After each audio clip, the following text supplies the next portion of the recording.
Hello friends, welcome to my channel. আজকে সকাল সকাল আমি বাস থেকে ভিডিওটা করছি।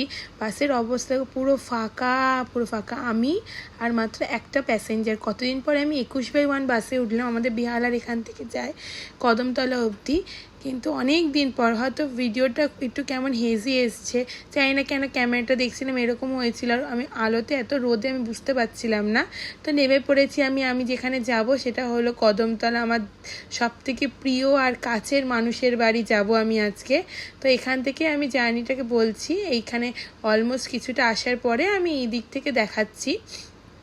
আমি এদিক থেকে ছোটোবেলা আমার সব এখানে কাটিয়েছি। আমি অনেক চেঞ্জেস হয়ে গেছে, অনেক বছর পর যেহেতু যাচ্ছি। প্রেগনেন্সির পর তো যাওয়াই হয়নি, মিডলে তাও একবার দুবার গেছিলাম। কি সুন্দর গাছ, কি সুন্দর চারিদিক। আর ওই জায়গাটা ভিলেজ তো না, কিন্তু অনেক গাছপালা আছে সারাউন্ডিংয়ে, চারিদিকে গাছরা ভর্তি। কিন্তু অনেক নতুন নতুন বিল্ডিংস হয়েছে যেগুলো আমি আগে কোনোদিন দেখিনি। সেখানে অন্য বাড়িঘর ছিল যখন আমার ছোটোবেলাটা সেখানে কেটেছে, এগুলো আমি দেখিনি এইগুলো। কিন্তু এখন নতুন ফ্ল্যাট হচ্ছে, বিল্ডিং হচ্ছে, অনেক কিছু চেঞ্জেস হয়েছে। আর এইটা হলো আমি ফাইনালি যেখানে আমার যাওয়ার কথা সেখানে আমি চলে এসেছি। এই এতদিন পর এখানে যাচ্ছি না, কেমন একটা অদ্ভুত লাগছে, যেন ছোটোবেলাটা কাটিয়েছি। রাস্তাঘাটগুলো অনেকটা চেঞ্জেস হয়ে গেছে। এই হলো আমার সেই বাড়ি যেখানটা আমার ছোটোবেলাটা কেটেছে।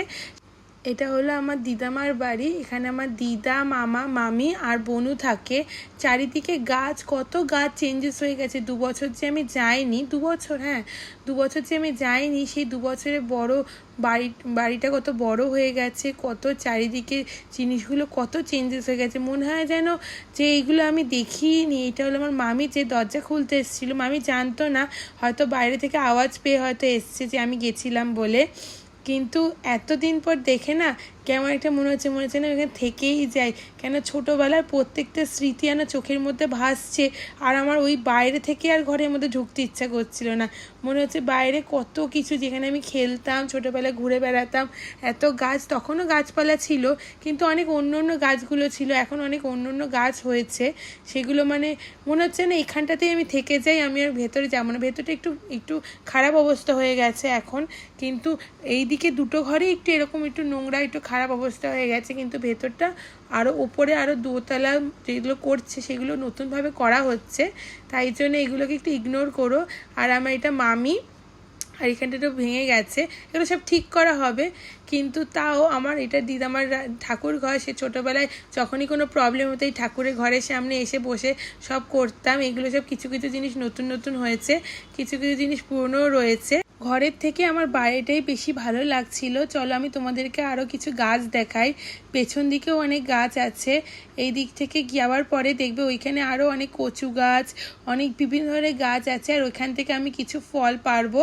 এখানে অনেক গেট আছে, আর এখানেও বাথরুম আছে, অনেক কিছু আছে। যেগুলো সব অনেক চেঞ্জেস হয়ে গেছে, কিন্তু পুরনো কিছু জিনিস রয়ে গেছে এখনও।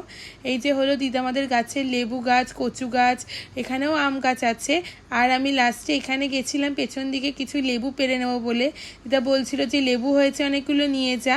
তো এখান থেকে আমি কিছু লেবু নিয়েছিলাম। আরও অনেক কিছু ওইদিকে ফল গাছ ছিল, কিন্তু অত সময় পাইনি। চলো তোমাদেরকে দেখিয়ে দিচ্ছি। এই 5টে লেবু আমি তুলে এনেছিলাম বাড়িতে। কার মামা বাড়ি সবথেকে প্রিয় আমাকে জানিও। আর ভিডিওটি ভালো লেগে থাকে লাইক করো, শেয়ার করো, আর সাবস্ক্রাইব করতে কিন্তু ভুলো না। টাটা।